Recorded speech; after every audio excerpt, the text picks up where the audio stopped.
the good friends, the ones we hold dear, the ones who will tell us what we need to hear, the ones who love us, right or wrong. And to all those good friends that give you this song. Well, hello, good friends, and welcome back to The Last Walk, Remember When, with your host, Ron Baumbach. We're back in time again for the fun time. So, get up off your easy chair, walk over to your fridge, reach in the back, get that hot dog, put it into your pot, make it steaming hot, add some sauerkraut, put it into a nice warm bun, get your sarsaparilla soda, go back to your easy chair, turn on your lava lamp. We're going back to Met times 1969 when the Mets won the World Series. So close your eyes, get ready, it's storytelling time. The Last Walk is back. Life is too short, we get only one turn. With luck we find beauty, but we sometimes get burned. But if you've had a true friend, or perhaps love, you've experienced the peace of heaven above. Let's go Mets! Let's go Mets! Yeah, fans, we're reviewing the Mets, my favorite team. Back when the Mets were starting out in '62, the first thing they did was pick a manager. And who else but Casey Stengel, the lovable Casey Stengel. Remember those ball players we had? Oh, I think back to Richie Ashburn, Jim Hickman. I love Jim Hickman. He could hit the ball so far. And Tim Harkness. How about Rod Keneal, Hot Rod Keneal, Pumpsy Green, Al Jackson, Carlton Willie, Roger Craig. What a great pitcher Roger Craig was. The guy lost over 20 games, but the guy had to be great to lose that many games. We had a guy named Craig Anderson also lost 20 games in the first year. Dick Selma. We had Jerry Helmsley, the future of the team. We kept waiting for Jerry Helmsley. And Joe Christopher. He had 300 one year, I believe. Roy McMillan. What an amazing shortstop. The guy could field. Unbelievable. Became manager later on for the team. And Al Moran, who teamed up with Ron Hunt at short and Ron Hunt at second, who I happened to meet years later when I was sick in the hospital. They took me in an ambulance.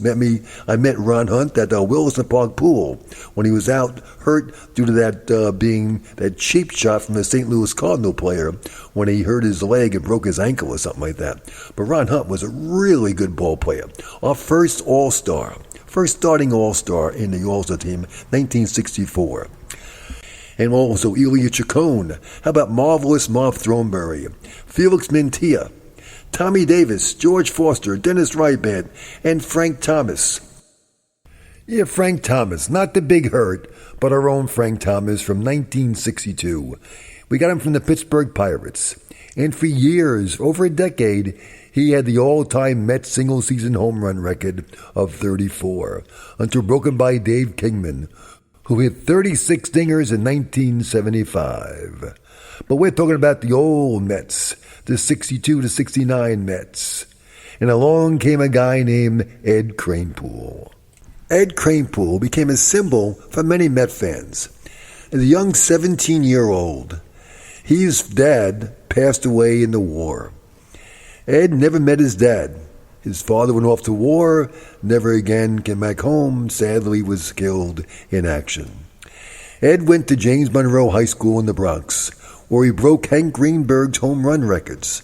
Hank Greenberg, as you probably know, was in the Hall of Fame. Then he skipped school for opening day in '62 as a senior and went and sat in the bleachers for opening day at the Polo Grounds.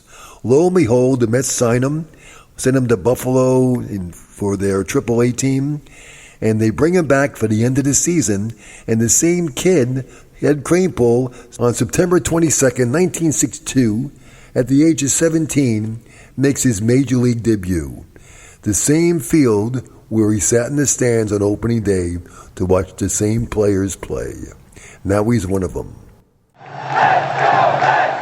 Let's go Mets! In 1964, while in the hospital bed waiting for my surgery for my scoliosis, the door opened up in December, and in walked the lights and cameras and action of the TV crew and the camera crew, and a fellow named Larry Benoth, who was number 31, the first person ever to wear number 31 for the Mets. A St. John's University graduate, a relief pitcher who his claim to fame was a 23-inning game, which was, as Bob Murphy said, the best game he ever saw the Mets play, except for the 1986 Houston Astros game when the Mets won the playoffs. So Larry Benoth walks in. I'm in shock. I'm laying in bed. I have a cast on, and the man comes over to greet me in December and says, "Ron, the Mets are supporting you. We want you to know you'll be all right." My brother Dick pulled this off. It was awesome, incredible, and it added to the memories of me and my love affair with the Mets. He looked at my chest and my cast on my body, and emblazoned across it was the sign, "Let's Go Mets." He loved it, and he signed his autograph on that cast. And as many of you know me, know I keep things, don't throw things out. 60 years later, I still have that cast. Oh boy, my wife loves that one. Oh, I've been so lucky and I've been so blessed. In spite of my failings, I've found success. For I've known love and I've known good times, and I have known friendship and written some rhymes. I remember the great show Kiner's Corner with Ralph Kiner, and the classic interview with the guy named Choo Choo Coleman. Supposedly Ralph asked Choo Choo what he likes. He said he likes his wife.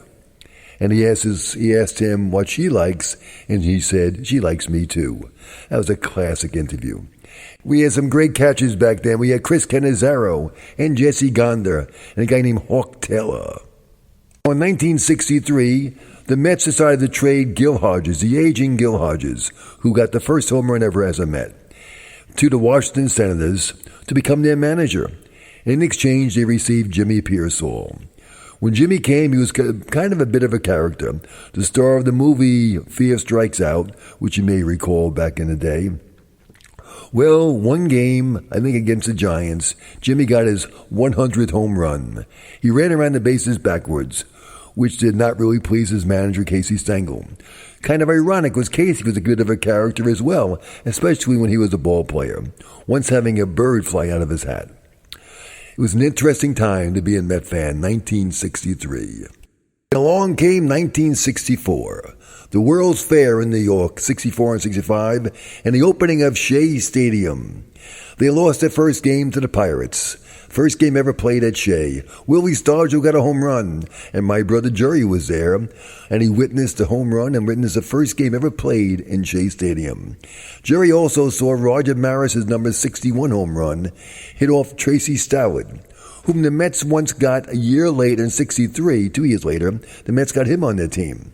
Ironically enough, about 2 years later, they got Jack Fisher, who gave up the 60th home run to Roger Maris. Mets wanted to get these historical players on the team. In 64, we had a perfect game by Jim Bunning against the Mets. Remember, the last out was Johnny Stevenson pinch hitting, and he struck out.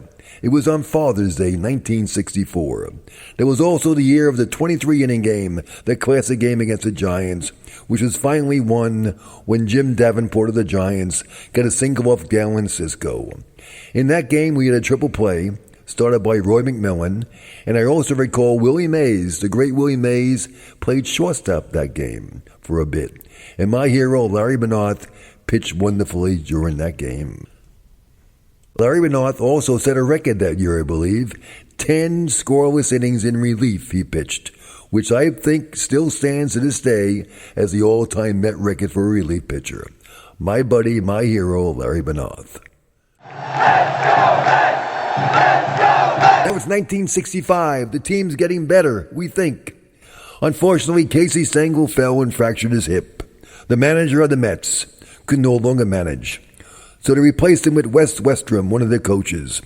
Wes Westrum, who had the interesting honor of playing in the last game ever played in New York in the Polo Grounds for the Giants as a catcher, the last game in 1957 against the Pirates. Wes went 0 for 2. Wes was a manager for about a year and a half, replaced by Salty Parker in 1967. In 65, we had a great rookie, a guy named Ron Baumbach, who hit 19 home runs as a rookie, setting a Met record for a rookie, which stood all the way into Darryl Strawberry, got 26 in 83, and then was broken by Pete Alonso with 53 in 2019. I remember a game against the Cincinnati Reds. Jim Maloney was pitching. He had a no-hitter through 10 innings. And then leading off the top of the 11th was Johnny Lewis. He was a great right fielder. What an arm that guy had. Johnny hit it long and far, a home run, the top of the 11th inning, and the Mets beat the Reds 1-0. I recall April 24th, 1965. I'm laying in the hospital bed that was set up in my living room due to my surgery for scoliosis. I have the radio on. Mets are playing the Giants in California. It was, I believe, a Saturday afternoon. Mets were losing, was bases loaded, top of the 9th inning, and up came a guy named Danny Napoleon, pinch hitting for Roy McMillan. They were losing, I believe, 6-4. Danny's up, he's a rookie coming out of the minor leagues, hits a scorching triple, 3-run score, and the Mets won 7-6 off of Bob Shaw. I was pumped, I was thrilled. A rookie sensation, Danny Napoleon. This guy's going to make it all the way to the Hall of Fame. It didn't happen. Let's go, Mets! Let's go, Mets! Now it's 1966. A guy named Jerry Grody comes to the Mets in a trade for Tom Parsons, who was a player to be named later, who went 1-10 that year. And we traded him to the Houston Colts for Jerry Grody, who was probably the best defensive catcher the Mets have ever had. And Tom Parsons never played again in the major leagues. Nolan Ryan also made his debut that year, struck out 6 players in 3 innings. One of our young phenom pitchers, Dennis Rybant, became the first Met pitcher to have a winning record as a starting pitcher. He went 11-9 in 66 with a 3.2 ERA. Later that December, the Mets, in their infinite wisdom, traded him to the Pittsburgh Pirates with Gary Cole for a center fielder named Don Bosch, a hopeful future center fielder supposedly, and a guy named Don Cardwell, who was instrumental in 1969. In January of 1966, there was a player drafted by the Atlanta Braves, but the pick was voided. It went back into a pool, and the Mets signed this gentleman on April 3rd, 1966. And the rest is history. His name, the franchise, Tom Seaver.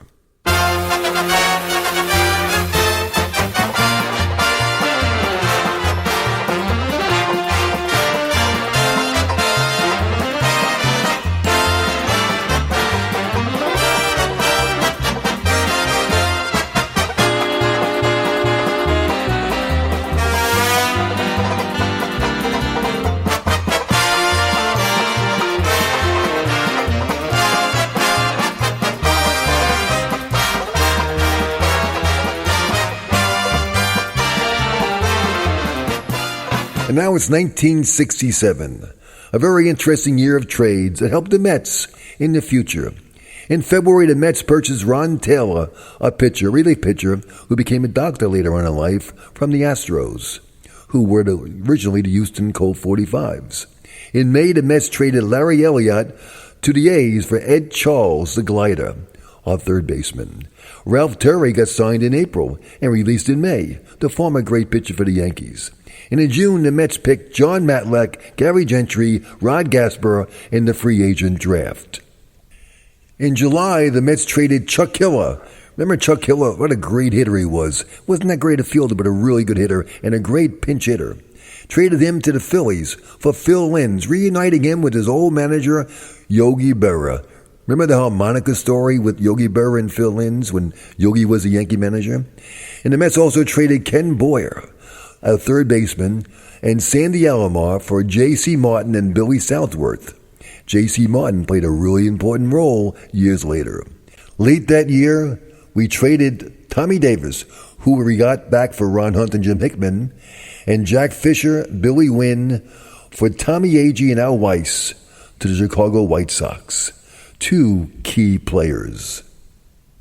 In November, we traded Bob Johnson to the Reds for Art Shamsky and Bill Dennehy